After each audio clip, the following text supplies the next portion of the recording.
आंदोलन का एक प्रतीक है जो पूरे निचले स्तर से मादरी प्रथा के खिलाफ में और जल जंगल जमीन के रक्षा के लिए उन्होंने काफी संघर्ष किया और एक मुकाम हासिल किया, जिसका परिणाम है अलग झारखंड राज्य। एक काफी आयरन लेडी है जो संकट के घड़ी में जब माननीय हेमंत सोरेन को जेल भेजा गया, उस समय पूरे जो सामंतियों के खिलाफ में और पार्टी को बचाने के लिए उनके नेतृत्व में पूरे झारखंड में आंदोलन में और चुनाव में सहयोग दी। देखिए, इस वक्त झामू झारखंड मुक्ति मोर्चा अपना 13वां अधिवेशन मना रही है और यहाँ इंडोर स्टेडियम में पूरे राज्यों भर से कार्यकर्ता और 7 अलग अलग राज्यों से डेलीगेट यहाँ पर शामिल हुए हैं। कई प्रस्ताव पारित हो रहे हैं, कई चीजों पर चर्चा हो रही है और पार्टी का रूप जिस तरह से बढ़ा है, ये सबसे महत्वपूर्ण मुद्दा बना हुआ है। यहाँ पर रामगढ़ से कार्यकर्ता हमारे साथ मौजूद है। चलिए इनसे बातचीत करते हैं, जानने की कोशिश करते हैं कि शिबू सोरेन जो पार्टी की जड़ माने जाते हैं और उनसे पूरे पार्टी की पहचान है, ऐसे में हेमंत सोरेन जो है वो उस पहचान को आगे बढ़ा रहे हैं। तो पार्टी जो इतनी बड़ी जीत हासिल की इस विधानसभा चुनाव में, इसमें सबसे बड़ा योगदान किसका है?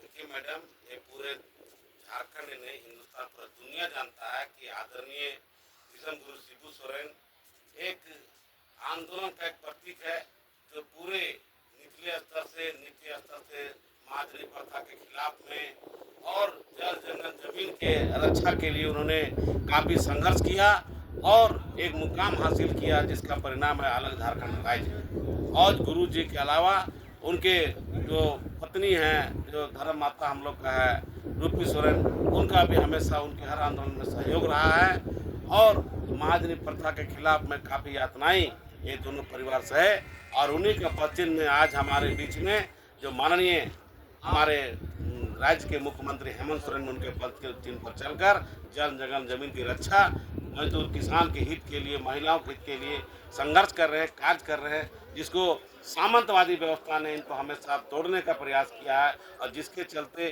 काफ़ी यातनाएं हमारे गुरु जी के साथ साथ में हमारे माननीय हेमंत सोरेन को जेल भेजा गया, उनको काफ़ी यातनाएं दी गई। जेल गए जब हेमंत सोरेन, तब कल्पना सोरेन ने पार्टी की कमान संभाली थी और पार्टी को जो है नई मजबूती दी थी। तो क्या मानते हैं कि कल्पना सोरेन भी पार्टी के अंदर उभरता हुआ चेहरा है और कहीं ना कहीं हेमंत सोरेन के बाद आगे जो नेतृत्व करता, जो बड़ी जिम्मेदारी उठा सकती है, वो कल्पना सोरेन है? जी जी जी, आप जो बोल रहे हैं 100% है। मैडम कल्पना सोरेन मुर्मू जो है एक काफी आयरन लेडी है जो संकट के घड़ी में जब माननीय हेमंत सोरेन को जेल भेजा गया, उस समय पूरे जो सामंतियों के खिलाफ में और पार्टी को बचाने के लिए उनके नेतृत्व में पूरे झारखंड में आंदोलन में और चुनाव में सहयोग दी और 5 सांसद उनके नेतृत्व में निकाला गया।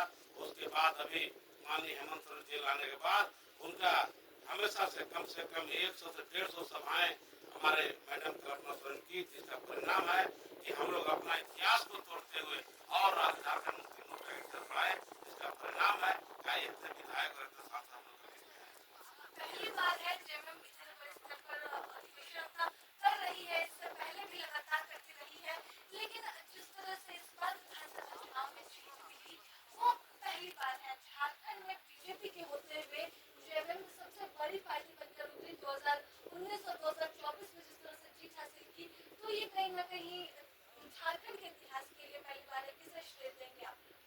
ये सारा श्रेय तो माननीय हेमंत सोरेन जी को जाता है, क्योंकि पिछले बार भी हम लोग सत्ता में थे और इस बार भी हम लोग भारी बहुमत के साथ 34 सीट हम लोग को मिला है और हम लोग 13वें अधिवेशन में हम लोग पूरे राज्य भर से और जो अलग राज्य से भी 4-5 राज्य से भी ये इस अधिवेशन में शामिल होने के लिए आए हैं और संभवतः हम लोग अगले बार भी हम लोग अपने सत्ता में आएंगे, क्योंकि जिस तरह हमारे पार्टी का कार्यशैली है उस आधार पर हमारा काफ़ी अच्छा चुनाव में माहौल रहा है और भविष्य में भी रहेगा।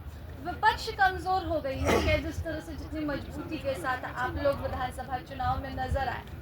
हाँ बिल्कुल, हम लोग की जो कार्यकर्ता का और जितने भी हमारे पूरे राज्य भर में जिस तरह हम लोग अपने काम किए हैं, अपने जितने भी योजनाओं को हम लोग धरातल में जो लाए हैं पूरे झारखंड, जिसमें महिलाओं का, किसानों का, मजदूरों का, सभी का जो हम लोग जो विकास के लिए हम लोग जो अपना एक ग्राफ खींचे, एक टाइम बनाए हैं, उस आधार पर तो देखा जाए तो विपक्ष हमारे सामने घुटने टेकती है।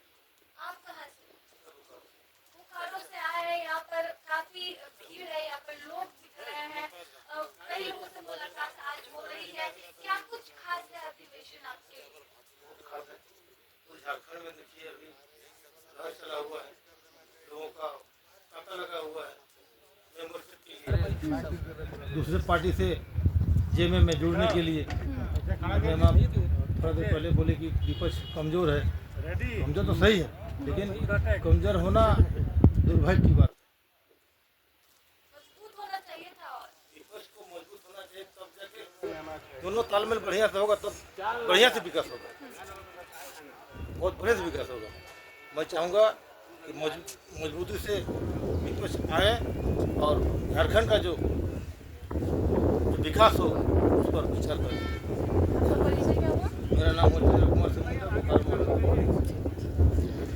यहाँ पर ताना भगत इंडोर स्टेडियम में 13वां अधिवेशन झारखंड मुक्ति मोर्चा का चल रहा है। 2 दिनों तक ये अधिवेशन इस तरह से चलेगा और राज्य भर से कई कार्यकर्ता जो है वो इस अधिवेशन का हिस्सा बने हैं। 3000 से भी अधिक कार्यकर्ता इस अधिवेशन में शामिल हुए हैं। तमाम प्रमुख चेहरे मुख्य मंच पर मौजूद हैं और कई प्रस्ताव यहाँ पर लाए जा रहे हैं। कई प्रस्ताव जन सहमति से यहाँ पर पारित भी हो रहे हैं। तो 2 दिनों तक ये सिलसिला चलता रहेगा और एक गूंज, एक आवाज जो है वो मजबूत पार्टी की और झारखंड के सबसे बड़ी पार्टी की वो यहाँ कहीं ना कहीं सुनाई दे रहा है। फिलहाल इस रिपोर्ट में बस इतना ही। मुझे दीजिए इजाजत। प्रभात खबर से मैं राजलक्ष्मी। प्रभातखबर.com, विश्वास वही, रफ्तार नहीं।